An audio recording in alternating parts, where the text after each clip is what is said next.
Hello everyone, welcome back to the channel.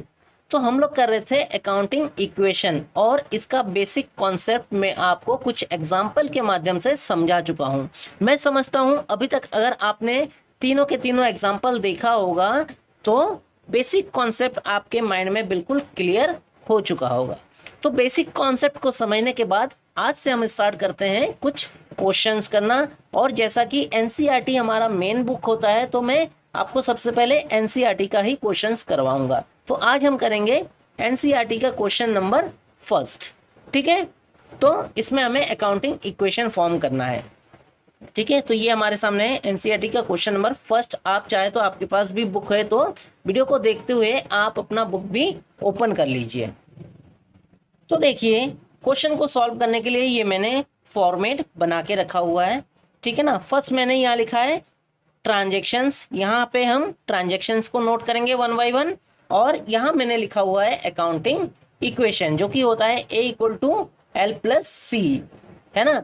क्योंकि first question हम start कर रहे हैं तो मैं थोड़ा सा बेसिक कॉन्सेप्ट फिर से समझा देता हूँ कि अकाउंटिंग इक्वेशन हमारा होता है A equal to L plus C. Means ये है असेट्स, ये है लाइबिलिटी और ये है कैपिटल। हमारे बिजनेस में जो टोटल असेट्स लगे होते हैं, बहुत सारे असेट्स होते हैं। कैश हो गया, बैंक हो गया, डेटर हो गया, फर्नीचर हो गया, मशीनरी हो गया, लैंड एंड बिल्डिंग, है ना। तो जितना भी टोटल असेट्स है उन सबको अगर टोटल करेंगे तो किसके बराबर होगा? लाइबिलिटीज और कैपिटल के टोटल के बराबर होगा। लाइबिलिटीज में भी जैसे बैंक लोन हो गया, क्रेडिटर हो गया, है ना। तो टोटल मिला के जितने लाइबिलिटीज होंगे और कैपिटल अगर उनको हम मिला दे और टोटल जितने असेट्स होंगे इनको मिला दे तो इक्वल होगा। यही हमारा है अकाउंटिंग इक्वेशन। ठीक है, तो चलिए स्टार्ट करते हैं क्वेश्चन नंबर फर्स्ट। तो सबसे पहले वीडियो को लाइक कर देना, कमेंट करके मुझे बताना आपको मेरा पढ़ाया हुआ कितना समझ में आता है या फिर नहीं आता है। अगर समझ में आता है तो अपने फ्रेंड्स को भी शेयर करना। और हाँ, अगर अभी तक आपने मेरे चैनल को सब्सक्राइब नहीं किया है तो चैनल को सब्सक्राइब कर लेना, साथ में लगे बेल आइकन को भी प्रेस कर देना, जिससे मेरे आने वाले हर वीडियो की नोटिफिकेशन आपको मिलता रहेगा। याद रखिएगा, 11th क्लास का कंप्लीट अकाउंटेंसी का सिलेबस आपको इस चैनल के माध्यम से करवाया जाएगा। ठीक है, तो चलिए करते हैं क्वेश्चन नंबर फर्स्ट। तो देखिए, इसका फर्स्ट ट्रांजैक्शन है, कह रहा है Harsha started business with ₹2 lakh. ठीक है, 2 लाख रुपीज से बिजनेस स्टार्ट किया है हर्षा ने। ठीक है, तो सबसे पहले हम ट्रांजैक्शन नोट करते हैं। Started business with ₹2 lakh. ठीक है, देखिए सबसे पहला ट्रांजैक्शन हमारा क्या हुआ कि बिजनेस स्टार्ट किया है 2 लाख रुपीज से। ठीक है, अब देखिए जितने रुपीज से बिजनेस स्टार्ट करते हैं यानी कि जितना पैसा लगाते हैं बिजनेस में उसको क्या बोलते हैं हम? कैपिटल। तो हमारा कैपिटल पे आ गया 2 लाख। ठीक है, कैपिटल हमारा आ गया 2 लाख। अच्छा, 2 लाख रुपीज बिजनेस में लगाया, किस रूप में लगाया है? कैश के रूप में। तो कैश हमारा क्या होता है? असेट्स होता है। तो हम असेट्स साइड में एक कैश का कॉलम बना लेंगे, कैश। तो कैश भी आ गया हमारा 2 लाख। ठीक है ना। तो देखिए, हमारा अकाउंटिंग इक्वेशन हमेशा मैच करना चाहिए, ये मैंने आपको इंट्रोडक्शन वाले वीडियो में ही बोला था।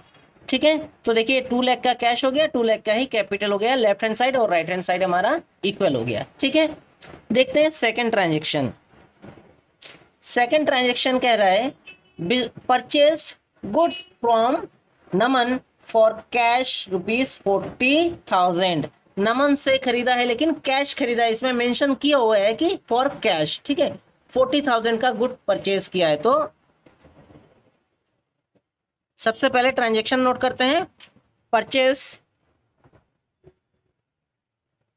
Goods for cash ₹40,000। तो देखिए 40,000 का गुड्स परचेज किया है। जब गुड्स परचेज किया है 40,000 का, इट मीन्स कैश में से हमारा 40,000 माइनस हो जाएगा, है ना। पैसा तो गया है ना हमारे पास से, तभी तो खरीदा है हमने, परचेज किया है। ओके, तो देखिए 40,000 तो हमारा कैश माइनस हो गया, लेकिन 40,000 का ही हमारा गुड्स भी तो आया है हमारे पास। और गुड्स आना मतलब स्टॉक इंक्रीज होना, है ना। तो हम स्टॉक हमारा क्या होता है, हमें पता है स्टॉक हमारा असेट्स होता है, तो असेट साइड में हम एक स्टॉक भी हेडिंग डाल लेते हैं।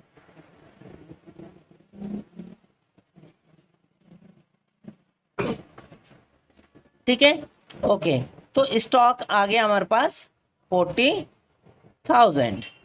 ठीक, लायबिलिटी अभी कुछ नहीं है, कैपिटल में कोई इफेक्ट नहीं हुआ है। ठीक है, तो हम अपना अकाउंटिंग इक्वेशन को एक बार मैच करके देखते हैं। देखिए 2 लाख का कैश था हमारे पास, 40,000 माइनस हो गया तो आ गया 1,60,000 और 40,000 का ये स्टॉक आ गया हमारे पास। तो यहाँ हमारे पास लेफ्ट हैंड साइड में कितना हो गया, 1,60,000 और 40 2 लाख हो गया। ठीक है, असेट साइड का टोटल हमारा हो गया 2 लाख। अब इधर देखते हैं, लायबिलिटी अभी कुछ भी नहीं है और कैपिटल अभी भी हमारे पास 2 लाख है। तो ये हमारा लेफ्ट हैंड साइड और राइट हैंड साइड मैच कर गया, इक्वल आ गया। ठीक है, ओके। अब हम देखते हैं इसका next transaction.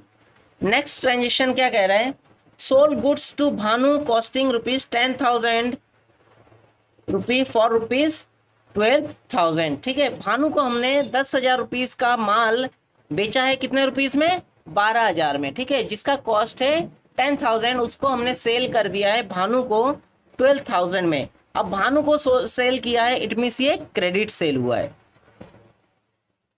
Credit sale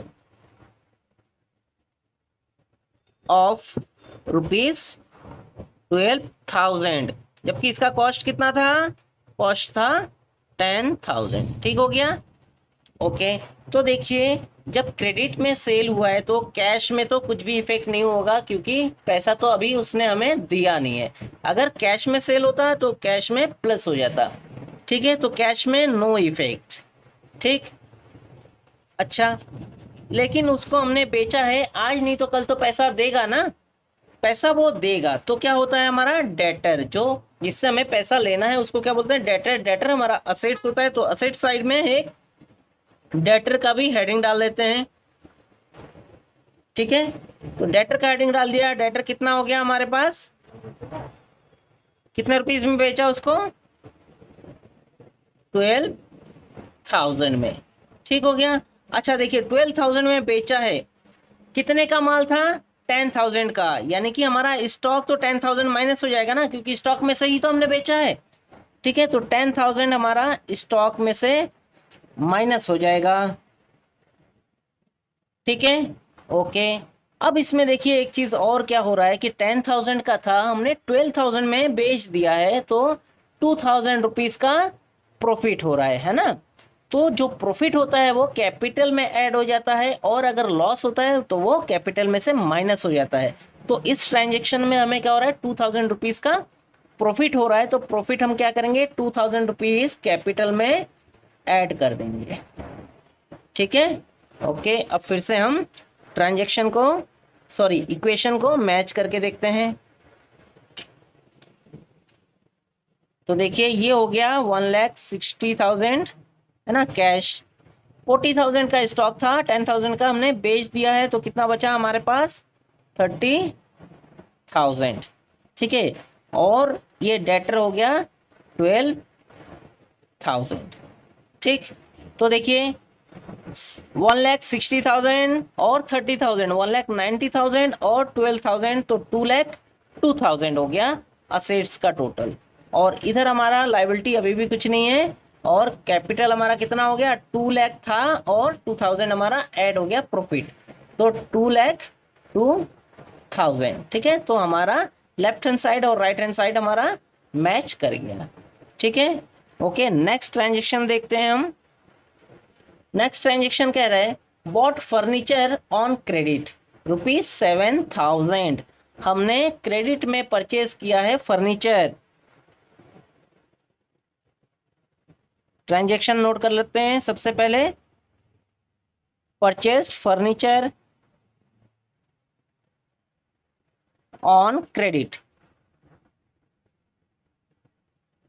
rupees कितना, 7,000, ठीक है। 7,000 का हमने क्रेडिट में फर्नीचर परचेज किया है। तो देखिए जब क्रेडिट में है तो कैश में नो इफेक्ट, है ना, कैश में कोई इफेक्ट तो होना नहीं है, ठीक। लेकिन हमारे पास फर्नीचर तो आया है ना, और फर्नीचर होता है हमारा असेट, तो असेट्स में एक हम और हेडिंग डाल लेंगे फर्नीचर, ठीक है। फर्नीचर आया है हमारे पास कितने का, 7,000 का, ठीक है। बाकी स्टॉक में नो इफेक्ट, इसमें नो इफेक्ट, ठीक है। अच्छा, जब हमने क्रेडिट में परचेज किया है, इट मीन्स पैसा नहीं दिया है लेकिन देना तो है ना, तो जिसको हमें पैसा देना होता है, इट मीन्स अगर हम क्रेडिट में परचेज करते हैं तो हमारा क्या बढ़ता है, लायबिलिटी बढ़ता है। क्रेडिटर जिससे हम खरीदते हैं क्रेडिट में, तो वो क्या होता है हमारा क्रेडिटर, क्रेडिटर होता है हमारा लायबिलिटी, तो लायबिलिटी में एक हेडिंग डाल देते हैं क्रेडिटर, ठीक है। क्रेडिटर, क्रेडिटर बढ़ गया हमारा 7,000 का, ठीक है। अब ये लायबिलिटी होगी कि हमें 7,000 तो उसको देना है, भाई जो 7,000 का परचेस किया है वो तो देना ही पड़ेगा उसको, ठीक है। और कैपिटल में इस ट्रांजेक्शन में कोई इफेक्ट नहीं हुआ है, ठीक। तो हम अपना अकाउंटिंग इक्वेशन को फिर से एक बार चेक कर लेते हैं। देखना, आपको ध्यान रखना, हर ट्रांजेक्शन के बाद आप चेक करते जाना, तभी लास्ट में आपका गड़बड़ नहीं होगा, है ना। हर ट्रांजेक्शन के बाद आप मैच करते जाइए, ठीक है। टोटल करके लिखना नहीं है, टोटल लिखेंगे लास्ट में, लेकिन आप करते जाइए ताकि आपका स्टेप बाय स्टेप चेक भी होता जाए, ठीक है ना। तो देखिए यहाँ पे क्या हो गया, ये आपका कैश आ गया 1,60,000 प्लस स्टॉक अब बचा है हमारे पास 30,000 प्लस डेटर है 12,000 और फर्नीचर है 7,000, ठीक है। इधर हमारे पास लायबिलिटी में क्रेडिटर हो गया 7,000 का, और हमारा कैपिटल अब है 2,02,000, ठीक है। अब हम इसको मैच करके देखते हैं। तो देखिए अब ये हमारा लास्ट ट्रांजेक्शन था, तो इसमें हम टोटल इसका लिख देंगे, ठीक है। हम यहाँ पे टोटल इसका लिख देंगे क्योंकि यहाँ पे हमारा क्वेश्चन खत्म हो जा रहा है, ठीक है।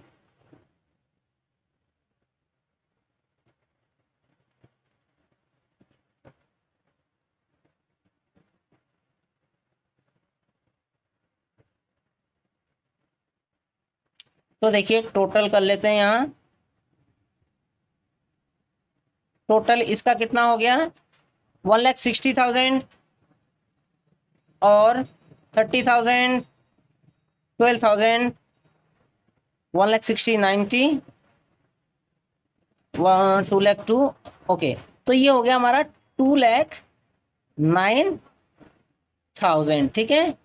इक्वल टू इधर कितना आता है, देखिए 2,02,000 और 7, तो ये भी हो गया 2,09,000। तो ये हमारा इक्वेशन मैच कर गया, ठीक है। ध्यान रखिएगा हर स्टेप में आपको ऐड करके मैच करना है, लेकिन लिखना नहीं है, लास्ट में आप लिखेंगे टोटल, ठीक है। लेफ्ट हैंड साइड और राइट हैंड साइड आपका इक्वल आना चाहिए। जब शुरू से आप मैच करते हुए आएंगे तो लास्ट में इक्वल आ जाएगा, आपको दिक्कत नहीं होगी। लेकिन अगर आप हर ट्रांजेक्शन के बाद मैच करके नहीं देखेंगे तो लास्ट में अगर इक्वल नहीं आ रहा है तो आपको पूरा क्वेश्चन पूरा जो है दोबारा करना पड़ेगा, ठीक है।